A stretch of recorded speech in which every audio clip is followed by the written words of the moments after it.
Hello students, welcome to our channel. आज हम बात कर रहे हैं आर.डी. शर्मा एक्सरसाइज 6.2। वीडियो को पेशेंस के साथ अगर आप देखोगे तो यहाँ पर क्लियरली समझ में आएगा। वीडियो को बीच में स्किप करोगे, छोड़ दोगे, कुछ समझ में आने वाला नहीं। यहाँ पर जो फर्स्ट क्वेश्चन है आपके दिया हुआ है f of x equal to 2x³ minus 13x² plus 17x plus 12। देखो हम केवल हिंट्स आपको देंगे। तो ये आपको एक्चुअली दिया हुआ है पॉलिनोमियल। पॉलिनोमियल को जनरली हम f of x p x g x से डिनोट करते हैं। यहाँ पर एफ एक्स लिखा हुआ है, ठीक है। उसके बाद आपको यहाँ पर जो फाइंड करना है दैट इज़ फाइंड आपको एक नंबर में जो फाइंड करना है दैट इज़ f2। दूसरी नंबर में जो फाइंड करना है दैट इज़ f-3 और तीसरी नंबर में जो आपको फाइंड करना है दैट इज़ f(0). तो आप क्या करोगे, सबसे पहले we are talking about solution. सबसे पहले जो गिवन पॉलिनोमियल है वो ले लो। f ऑफ x बराबर जो दिया हुआ है f(x) बराबर क्या दिया है 2x³ minus 13x² plus 17x plus 12।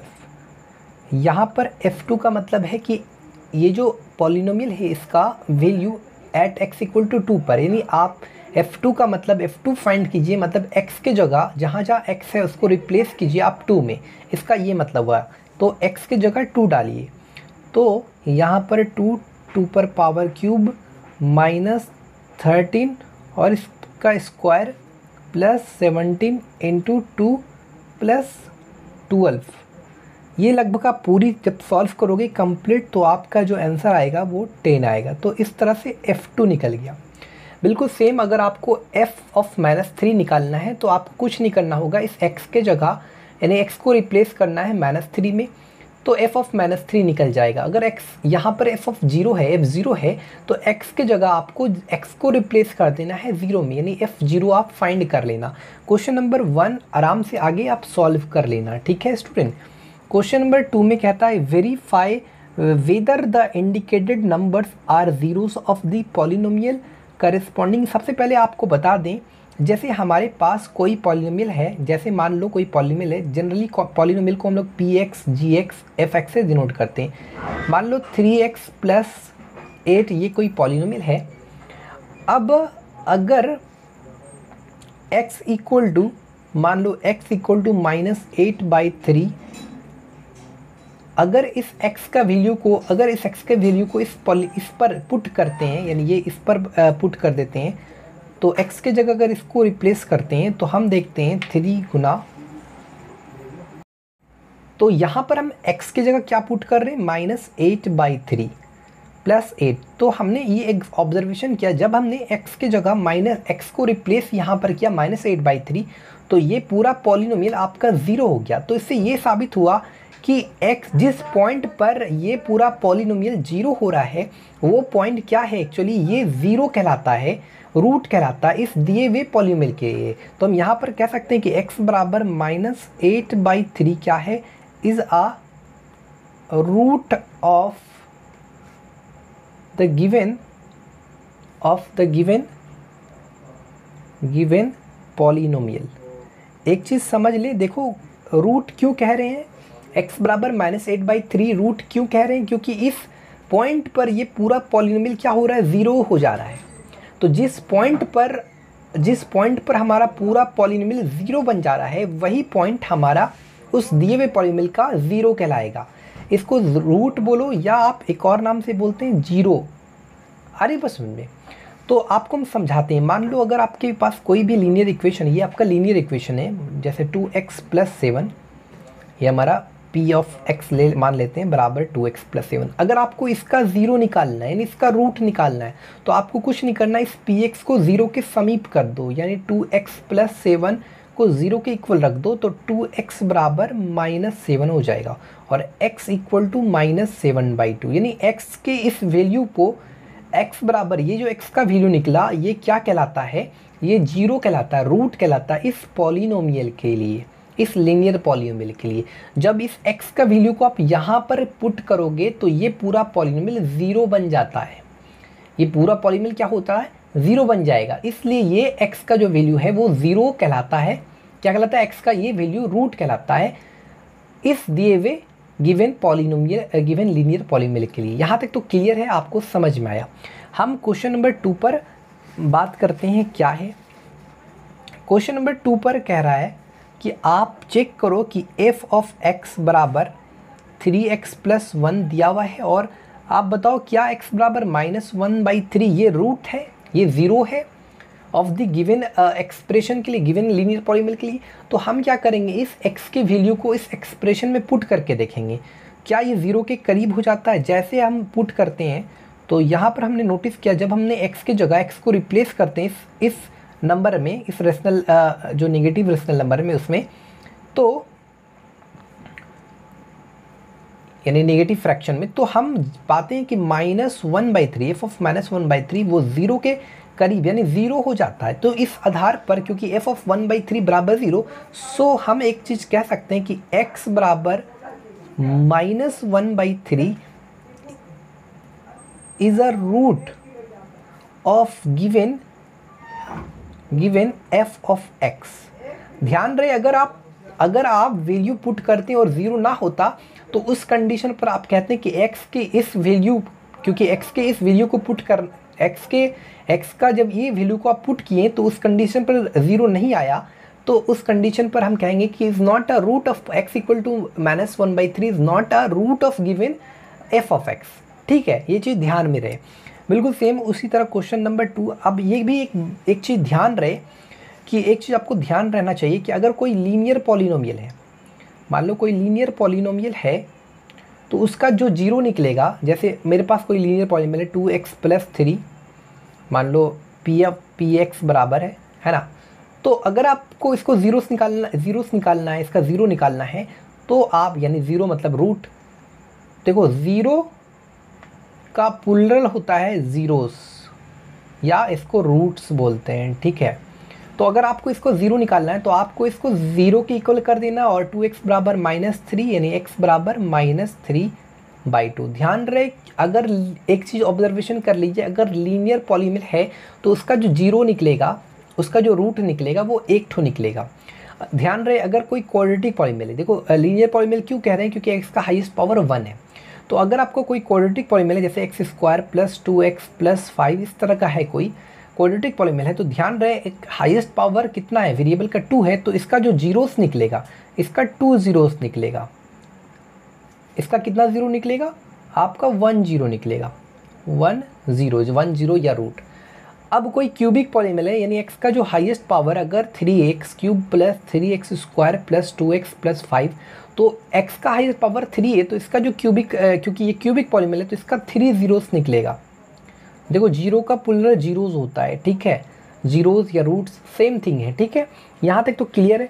उसी तरह अब हम आगे क्वेश्चन नंबर 2 में देखते हैं, f ऑफ x बराबर x² - 1। देखो ये क्वाड्रेटिक पॉलिनोमियल यानी हाईएस्ट पावर ऑफ x, तो इसका जो जीरोस निकलेगा वो दो ठो निकलेगा। तो आपको चेक करना है कि क्या x बराबर 1 और -1 ये दोनों ज़ीरोस है इस गिवन पॉलिनोमियल के। तो जैसा कि हमने बताया, अगर इसका ज़ीरोस हुआ, अगर ये वाला ये ज़ीरोस हुआ इसका, तो जब आप वैल्यू पुट करोगे तो ये ज़ीरो हो जाएगा, ये ज़ीरो के करीब पहुंच जाएगा। तो हम पुट करते हैं, यानी f ऑफ 1 रखते हैं, तो 1² - 1 यानी कहीं ना कहीं f1 बराबर 0। उसके बाद एक बार f -1 रखते हैं, तब भी 0 आएगा। तो 1 और -1 both are the zeros of the given expression. तो इस तरह से आप सारा बना सकते हैं 1 से लेकर 8 तक। आप ट्राई करना, कोई प्रॉब्लम हुआ तो आप कमेंट ज़रूर करें। Student, now we will talk about question number 3। Question number 3 में क्या कह रहा है कि इफ़ x बराबर 2 is a root of the, x बराबर 2 is a root of the polynomial f of x बराबर 2x² - 3x + 7a, find the value of a। तो देखो यहाँ पर ऑलरेडी एक चीज़ कहीं ना कहीं कह दिया है कि x = 2 क्या है, यानी is a root of the polynomial, यानी x के इस वैल्यू पर, ध्यान रहे एक बात समझना, x के इस वैल्यू पर ये पूरा पॉलिनोमियल ज़ीरो हो जा रहा है, इसका ये मतलब हुआ। रूट होना मतलब इस पॉइंट पर पूरा पॉलिनोमियल फंक्शन आपका ज़ीरो हो जा रहा है, समझ रहे हो। तो हम पहले तो एफ ऑफ एक्स जो दिया हुआ है वो लिख लो, 2x² minus 3x plus 7a। ध्यान रहे हमको यहाँ पर a का वैल्यू निकला है, तो x इक्वल टू 2 पर ऑलरेडी दिया x equal to 2 is a root of the polynomial. सबसे पहले x के जगह 2 x को 2 में रिप्लेस करते हैं ना, x के जगह 2 डालते हैं, तो 2² माइनस 2 प्लस 7a। अब इस f ऑफ 2 की जगह 0 लिख सकते हैं, क्योंकि ऑलरेडी बोल रहा है कि x इक्वल टू 2 क्या है, रूट है ऑफ द पॉलिनोमियल, यानी x इक्वल टू 2 रूट है इस पॉलिनोमियल के लिए, यानी x इक्वल टू x के जगह जब आप 2 डालोगे यानी f2 कहीं ना कहीं 0 के बराबर है। इसका यही मतलब हुआ कि x इक्वल टू 2 पर 0 हो रहा है, रूट है यानी रूट ऑफ द पॉलिनोमियल, मतलब x इक्वल टू 2 पर ये पॉलिनोमियल 0 हो रहा है, यानी f2 कहीं ना कहीं 0 है। इस चीज़ को ध्यान रखना। 4 2 8 माइनस 6 प्लस 7a, तो ये हो गया आपका 7a बराबर -2, तो a का जो वैल्यू निकलेगा दैट विल बी -2/7, तो a का ये वैल्यू आपको निकल गया। ठीक है, क्वेश्चन नंबर 4 आपके हाथ में छोड़ दिया हमने। क्वेश्चन नंबर 5 में बात करते हैं। इफ़ x बराबर 0 और x बराबर 1 are the roots of the, यानी कहीं ना कहीं पहले तो क्या दिया आपको, पॉलिनोमियल f ऑफ x बराबर 2x³ minus 3x² plus ax plus b। तो ध्यान रहे ये ऑलरेडी बोल चुका है कि x इक्वल टू 0 और x इक्वल टू -1 रूट है इस एक्सप्रेशन का, यानी कहीं ना कहीं बोल रहा है कि f0 बराबर 1, f0 बराबर 0 और f ऑफ -1 यानी x की जगह -1 वो भी बराबर 0, क्योंकि रूट है। अरे ये 0 and -1 are the roots of this expression, that's why इस पॉइंट पर जो हमारा पॉलिनोमियल हो जाएगा पूरा 0 हो जाएगा। तो ये ऑलरेडी कहीं ना कहीं गिवन है, इस चीज़ को भी माइंड में रखना है। तो एक बार x की जगह 0 डालो, f of 0 2 into 0³ minus 3 into 0² plus a into 0 plus b। अब f ऑफ 0 की जगह 0 डाल सकते हैं, तो 0 माइनस 3 प्लस a यानी b बराबर 0, ये ना b का वैल्यू कितना आया आपका 0। अब हम x के जो को रिप्लेस करेंगे -1 में, तो f ऑफ -1, तो 2 माइनस 1 का क्यूब माइनस 3 माइनस 1 का whole square plus a into -1 plus b। ठीक है, यहाँ पर f ऑफ -1 ऑलरेडी दिया हुआ है, क्योंकि -1 क्या है 0 है, यानी -1 एंड 0 -1 और 0 क्या are the roots of the given expression given polynomial, that's why इसकी जगह आप f ऑफ -1 इक्वल टू 0, तो -2 और यहाँ पर हो गया -3, यहाँ पर हो गया -a प्लस b, तो यहाँ पर हो गया 0 बराबर -5। यहाँ से आप चाहो तो कॉमन ले सकते हैं, a माइनस b आ गया, तो यहाँ हो गया आपका कहीं ना कहीं -5 लाइक -a, आप इसको पहले लिख सकते हैं -5 माइनस a माइनस b बराबर 0। आप इसको बराबर के उस साइड भेजो तो -5 बराबर a माइनस b हो जाएगा। अब कहीं ना कहीं b की जगह 0 डाला हुआ है, तो -5 बराबर a माइनस 0, यानी a का जो वैल्यू निकलेगा दैट विल बी -5। b की जगह 0 दिया हुआ है, तो a का वैल्यू -5 और b का वैल्यू 0, तो ये हमारा खत्म। Now student we will talk about question number 6। We have find the integral roots. देखो इंटीग्रल मतलब यहाँ से इसका मतलब है इंटीजर्स। क्या बात है, इंटीजर के बारे में बात कर रहा है। इंटीजर यानी रूट्स कैसा निकलना चाहिए, इंटीजर एज अ इंटीजर निकलना चाहिए ऑफ दी पॉलिनोमियल। देखो इंटीग्रल रूट्स निकालने का कंडीशन कि दिया हुआ पॉलिनोमियल इसी तरह होना चाहिए, लाइक कि उसका जो कोफिशिएंट होना चाहिए, उसका जो कोफिशिएंट होना चाहिए वो इंटीजर होना चाहिए, पहला कंडीशन। और जो लीडिंग कोफिशिएंट होना, लीडिंग कोफिशिएंट मतलब x का हाईएस्ट पावर, x पर जो हाईएस्ट पावर है उसका वो कितना है 3, तो उसका जो कोफिशिएंट है वही हमारा लीडिंग कोफिशिएंट कहलाता है। तो लीडिंग जो कोफिशिएंट होना चाहिए, लीडिंग कोफिशिएंट होना चाहिए आपको वो 1 होना चाहिए। तो हाँ यहाँ 1 है, तो इसी तरह के एक्सप्रेशन, इसी तरह की जो पॉलिनोमियल एक्सप्रेशन होते हैं उसी का इंटीग्रल रूट्स निकलेगा। अब देखो इंटीग्रल रूट्स निकालने का क्या इसका तरीका है, क्या प्रोसेस है। तो इंटीग्रल रूट्स निकालने के लिए सबसे पहले आप क्या करो, जो इसका कांस्टेंट है, कांस्टेंट नंबर है, कांस्टेंट नंबर यहाँ पर 6 है, तो जो भी इसका कांस्टेंट नंबर का जो भी फैक्टर्स होगा, ध्यान रहे मेरी बात को बार बार समझना, जो कांस्टेंट नंबर है इसका जो भी फैक्टर्स होगा, इसका जो भी फैक्टर्स होगा वो इंटीग्रल रूट्स कहलाएगा। किसके लिए? इस दिए हुए पॉलीनोमियल के, सारे नहीं, कुछ सिलेक्टेड। ओके, क्योंकि यहाँ पर x हाईएस्ट पावर 3 है, तो जाहिर सा बात है इसका 3 ही जीरोस निकलेगा, 3 ही रूट्स निकलेगा। आ रही बात समझ में? तो 6 का सारे फैक्टर्स नहीं हो पाएगा, यानी 6 के फैक्टर्स तो होंगे इसका इंटीग्रल रूट्स, लेकिन गिनती में 3 ही होना चाहिए। तो 6 का जो भी फैक्टर से पहले लिख लो, +-1 +-2 +-3 +-6।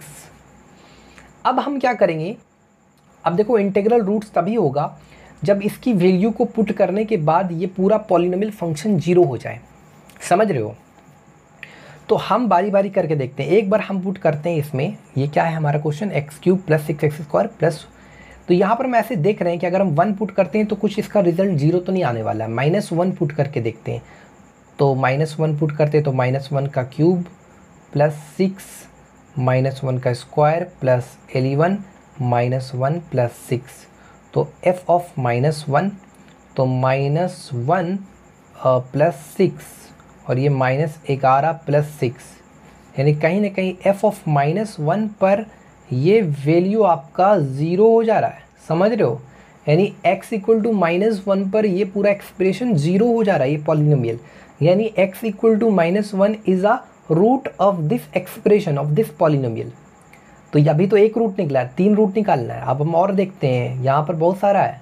अब इसमें से कौन सा पुट करें जो 0 हो जाए वो आपको देखना होगा। अब हम f के जगह, x के जगह क्या रिप्लेस में डालें, तो -1 डाला तो 1, अगर एक बार देखते हैं -2 ही डालते हैं, तो -2 डालते हैं, तो 2 दूना 4 दूना 8 होगा, -8। अच्छा थोड़ा सा शॉर्टकट हो जाएगा ना, 2³ प्लस 6 इंटू -2 का स्क्वायर प्लस 11 -2 प्लस 6। ठीक है, तो यहाँ पर हो गया -8 और ये हो गया 2 दूना 4, 6 चौके 24 और यहाँ हो गया 22 प्लस 6, तो यहाँ हो गया 14 में 8 16 और यहाँ हो गया -16, यानी 0 हो गया।